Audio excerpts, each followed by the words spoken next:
Okay, hi. So this is part two. I don't know, thought I could maybe like pause my recording and continue later after I had done a little bit more felting, but I don't know how to do that. If anybody has any insight on how to do fun things like that, I have no idea. So I would appreciate all the help I can get. Anyways, so I've done this much of my one dread, and I wanted to show you a couple of troubleshooting things. So one thing that happens is right here, there's a little spot that the wool did not wrap around very well. So what you can do for that is just pull off like a little bit, and I mean a little bit, like a little fluff kind of thing, and you take it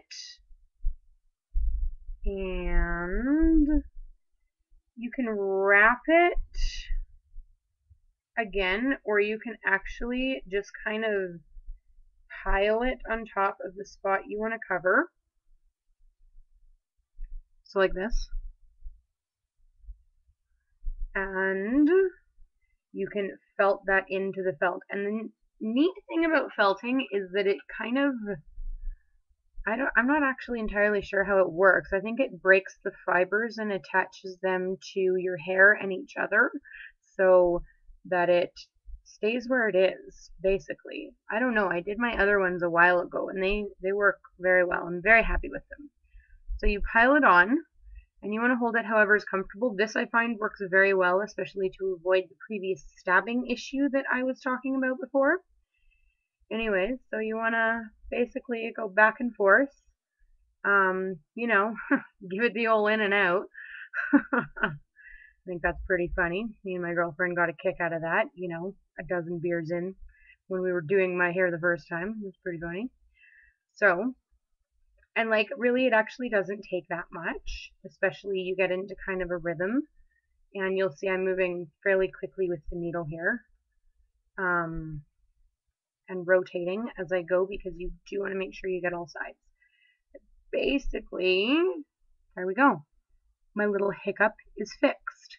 So the other thing is the ends. The ends are a little bit different. It's basically the same technique, but what I have found works really well is, again, you don't need too much. So I'm going to use about, I don't know, this much. See how that goes. And wrap it the other way. So I was going up before, but now I'm going to go down and wrap the end of your dread.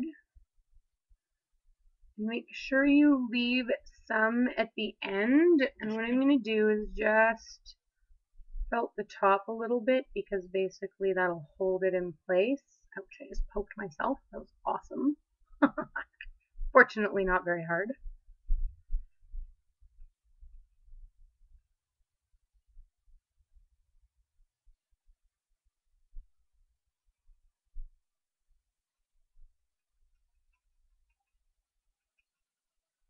So I've got it attached. And you want to wrap it. And I kind of looped the end up.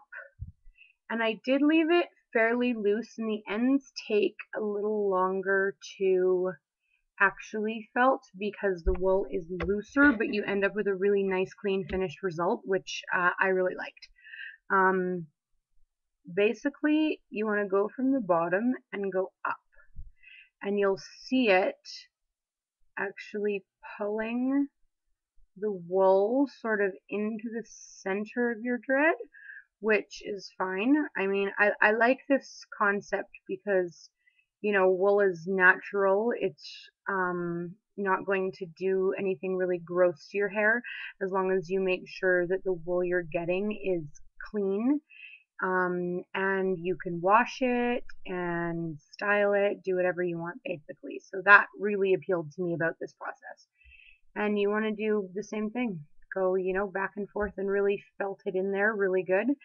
And might take you a bit to get it all contained how you like it. Basically, if you're not happy with the shape and you find you have lumpies or bumpies, keep working on it because it will eventually take form. And if you wanted to draw it out so you had a skinny end, I'm pretty sure you could do that.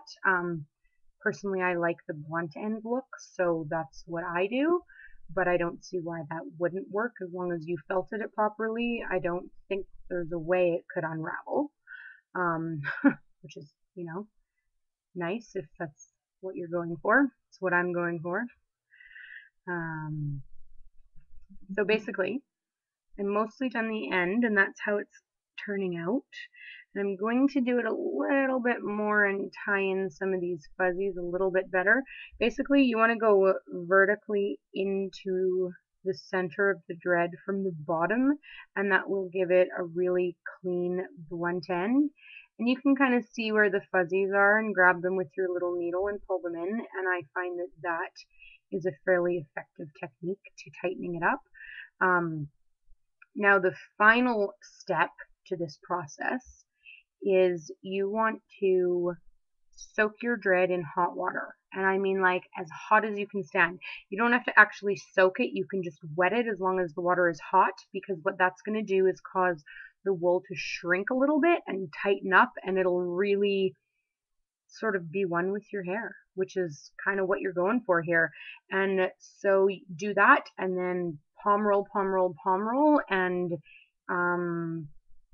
yeah, mine have not even been fuzzy since I made them like almost a month ago, my first ones.